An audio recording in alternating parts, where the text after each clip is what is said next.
I thought, what am I doing? What am I doing? Okay, do it like Michael McIntyre. Just walk up and down the stage. Okay. So, yeah, no, this was in my head. Hello guys, welcome to my channel. I'm Glory. If you're new on this channel, you're most welcome. If you're here to subscribe, please do well to hit on the subscribe, and let's dive right into the video of today, guys.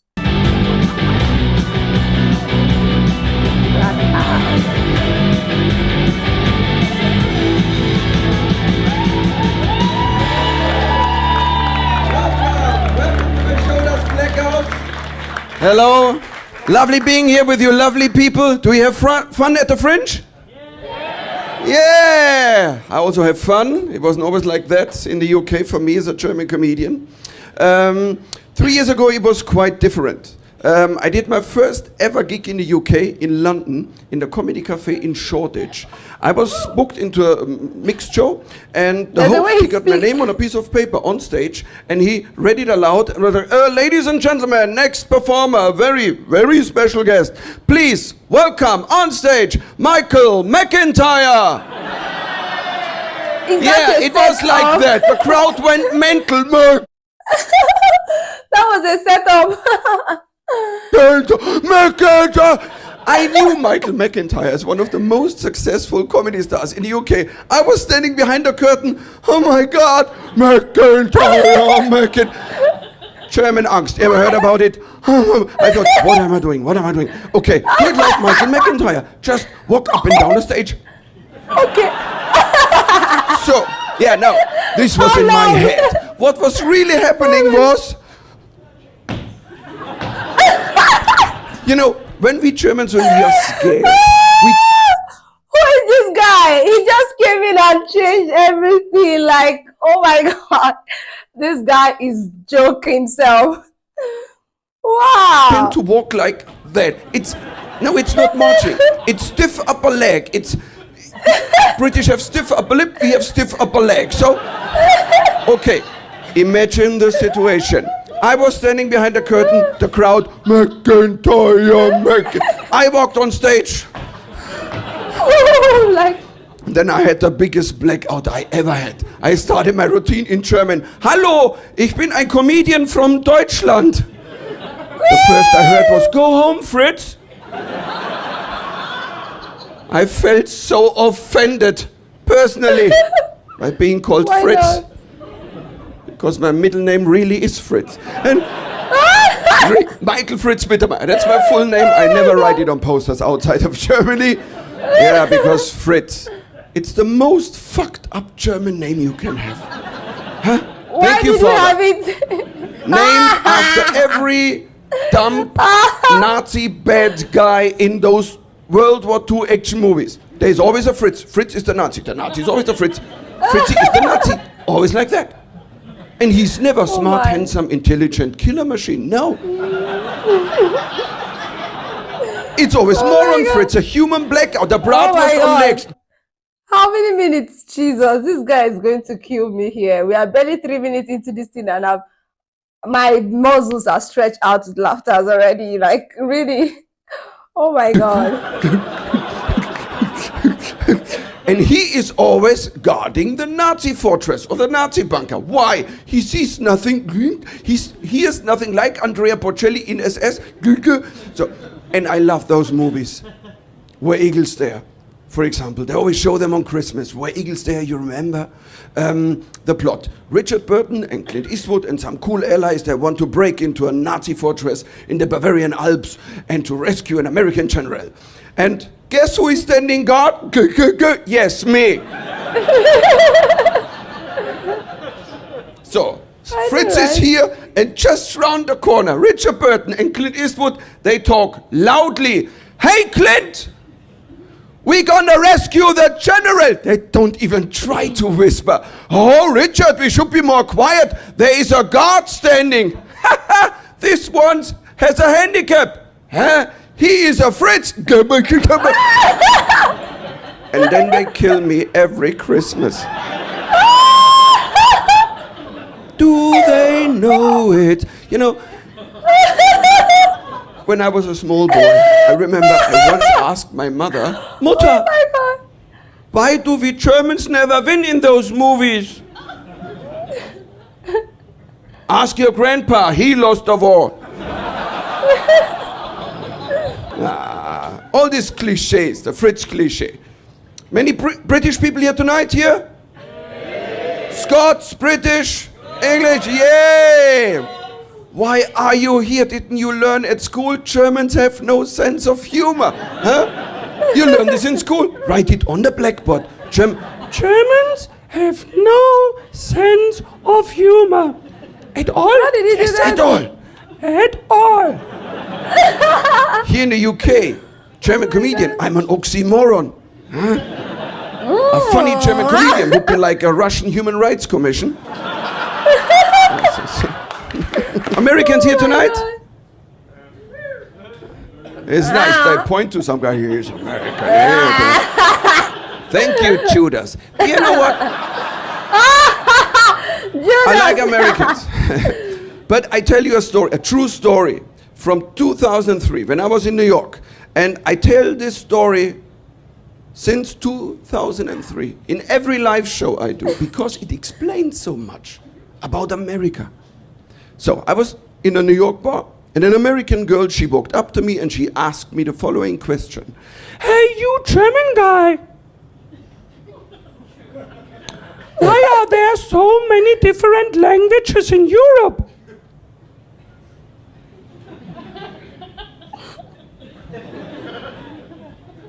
What to answer to such a highly extreme intelligent question?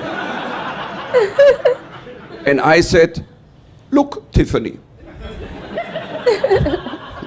Why Tiffany? You want to know why there are so many different languages in Europe? Because we Germans lost the war. No, hey, don't applaud. You know what she answered to me? Oh, I'm so sorry for you guys. Oh my God. You know, all this uproar in the 60s and the 70s. A new awareness rose in German society. And in the 70s, I would say it was the beginning of the German guilt era. Because I was born in 1966.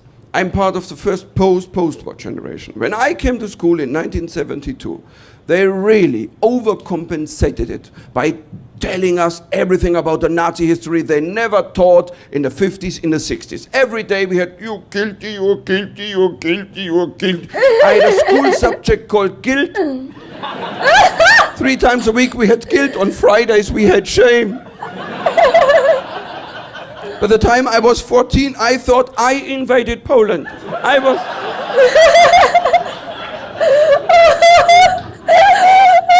No? This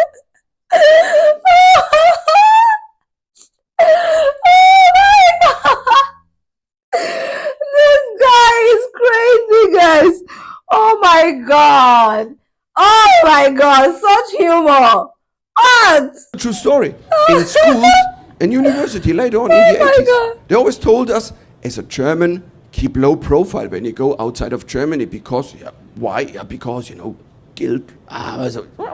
What did I do? I was a teenager. I was like, huh? Right? And it was keep low profile, don't attract attention. Thank you, with this language I have. I was a teenager on Interrail, standing in Paris, asking for the main train station. Guten Tag, könnten Sie mir bitte sagen, wo der Hauptbahnhof ist? Everybody goes down on the floor, a German marching order to Russia. Hey, isn't it weird? We Germans criticize everyone for going to war. We didn't go to Iraq. We don't, don't go to Iraq. No, Russia, it's bad. But, it's kind of, we can say to the Russians, don't shoot the Ukraine people with our weapons and tanks. That's not good. That's not good. Because we sell weapons to everyone. Germany is the world's 3rd biggest arms dealer. And Germany is the world's biggest tank builder and supplier. The whole world loves buying our tanks and weapons. Huh? My theory is everyone feels safer if we don't keep them. But we Germans, we always try to be politically correct. That's one of the stereotypes which is really true. We Germans, the correctness. We are born with this. The Germans, it's really correctness. It flows in our veins. It's ingrained in my brain. I cannot escape. And if, being a German and a comedian, That's hard. Because as a comedian, I try to be funny. But as a German, I always try to give a correct answer. This combination can be tricky.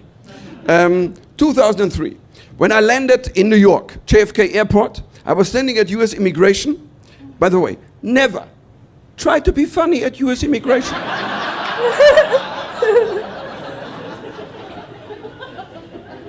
So I was standing there. I was, I'm gonna be 6 months in New York. So I was really, woo, woo, woo, woo. So 2 customs officers, they took me aside. Sir, you're using drugs, sir? You have drugs on you, sir? No, sir, no, I don't. I can tell by your eyes, huh? Look at your eyes. I answer correctly. I cannot look at my eyes because I would have to take them out, turn them around, but then they see empty holes. He was not amused. So. Oh my God! He shouted at me, I can tell by your eyes, your pupils are small, you use cocaine. I should have just said no. But the correct inner comedian in me answered, sir, you know, cocaine makes pupils bigger. Only if you smoke pot, the pupils get small.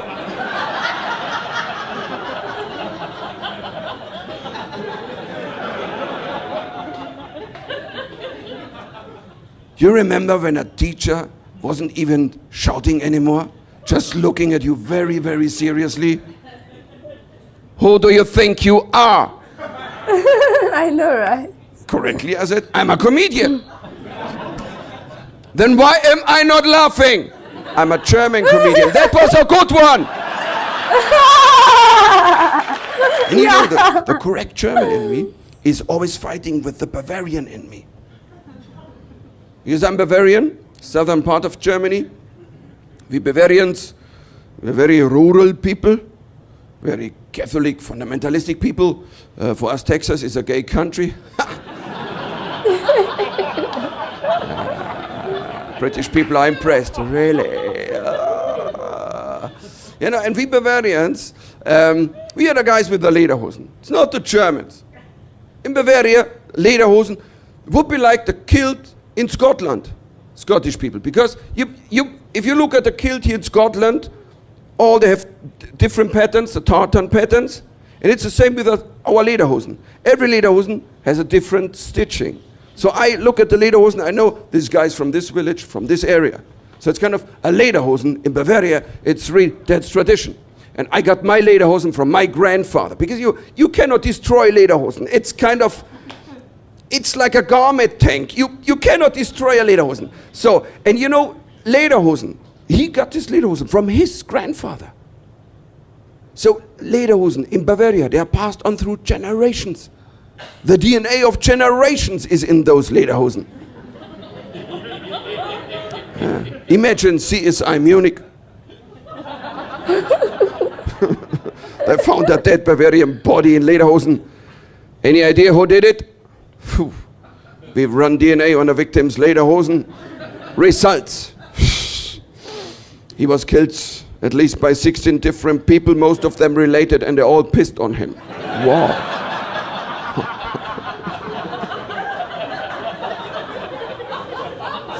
We Bavarians, sometimes we can be a bit rougher on the edges. No wonder we invented the first state-run mass blackout in history, Octoberfest. Every year, 6.5 million people come to Munich, shoot their lights out. Huh? You know, that's my culture. It's not a tourist attraction. I remember when I was 6 years old, my grandmother took me to the Octoberfest, first time. And for the first time in my life, I saw people from foreign countries. It was like, whoa, strangers were running up to me friendly. I thought, oh, it's a greeting ritual. Greeting rituals are important. They reflect a nation. Huh? Unlike Americans, they're always friendly, but they have a greeting disorder. Because every time when I get introduced to American people as a German, they always react the same, by shouting at me. Some German words they picked up somehow randomly. Oktoberfest, guten Tag, mein Fräulein, Blitzkrieg, du will ficken. Original line. And I always thought, okay, be prepared when the Americans come back. So I trained for years. And after years, I was ready. At the Octoberfest, I walked up to a group of Americans. La, la, la, la, la, la, la. One of them turned to me. Hey, hello! We're from America! Mickey Mouse, 9/11, Hamburger, Guantanamo, yippee-ki-yay, motherfucker! You know the most polite greeting people on the planet? Japanese people. Japanese people here tonight? Yeah, well. I love when you greet people. It's so respectful. It's this konnichiwa. No, it's really, you feel so respected. It's not like hello.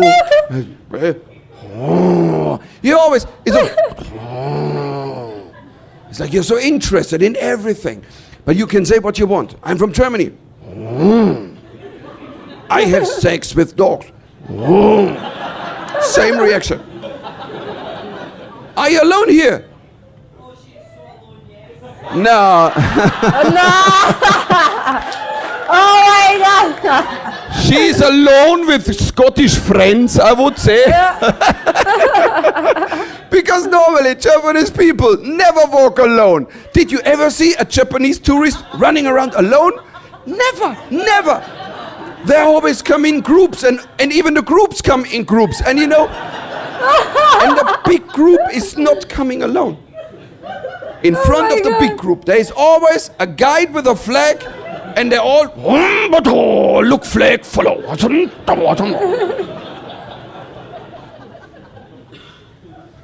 Big group of Japanese people in front of the group. There's always a guide with a flag leading the way, and they all follow him. That's what we Germans tried, didn't work out. So, yeah.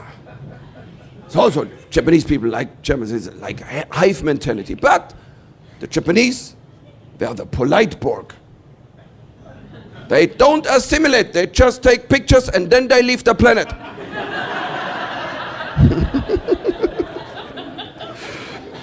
But it's so funny to see when at the Octoberfest, a group of Japanese and a guy with a flag, and they all do everything what he's doing. The flag master going to the left. You're going to the right. I once saw a group of Japanese. The flag master sneezed. The whole group was standing there.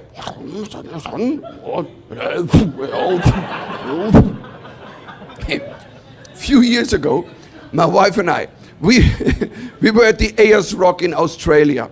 There is a small airport nearby, 2 gates. On the left gate, we waited for our flight to Sydney. On the right, at the right gate, a big group of Japanese people, and they went to their plane, and the plane took off. So, a few minutes later, one of them came back from the toilet. Too late. They had forgotten him. And I will never forget the look on his face when he came out of the toilet.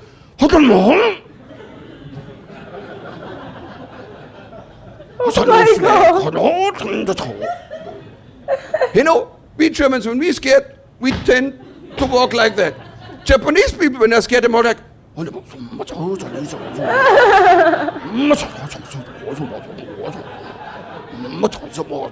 so he was circling around.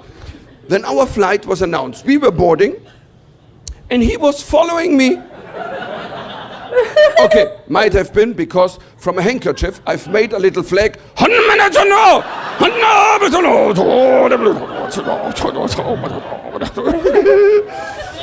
Yeah, I brought him to Sydney. I never saw him again in my life, man. Yeah. I know, drunk decorating. It's a bachelor in British University. And I never will ask again. The first 2 days, I asked, what do you do here in the UK by decorating drunks? It went on for minutes. We draw a tick on his face, we throw trash on him, we fuck him. It went on. You know, we Germans, we don't do stuff like that. We are scientists. I'll tell you a science story. I was 18, 19. I was abducted by aliens. after eclipsing on Bavarian beer. Okay, I really blacked out. So my friends thought, okay, let's do an experiment in 3 phases. So, phase 1, they smeared mustard on my glasses. Phase 2, they unscrewed the light bulb in the toilet so it would stay dark. Phase 3, they opened up my zipper and put a bratwurst inside. What a sophisticated setup. What groundbreaking, pioneering results were they expecting? As follows: Michael wakes up, I don't see anything, I wipe my glasses, take them off, I go to the toilet, some light, dark, okay, without the light. Oh, zipper is open already, oh, it's out already. So I was standing there holding a sausage in my hand and peeing my pants. Excuse me, can I switch it off now? Yes? Wow, I didn't even know that was the end already, guy. This guy is so funny. Like, he's humor himself. Like, I've never listened to any German comedian. I don't think I've listened to any before. Maybe a skit, like a group of people, but a stand-up comedy, this is the first, and this guy killed it for me. Like, he's so funny. Thank you guys for sitting up to this time. Like, I didn't even know that in 20 minutes it's over already. I was yearning for more. Thank you, and do not forget to subscribe and drop your comment. Let me know if you had a good laugh watching this, because I obviously did. Bye bye.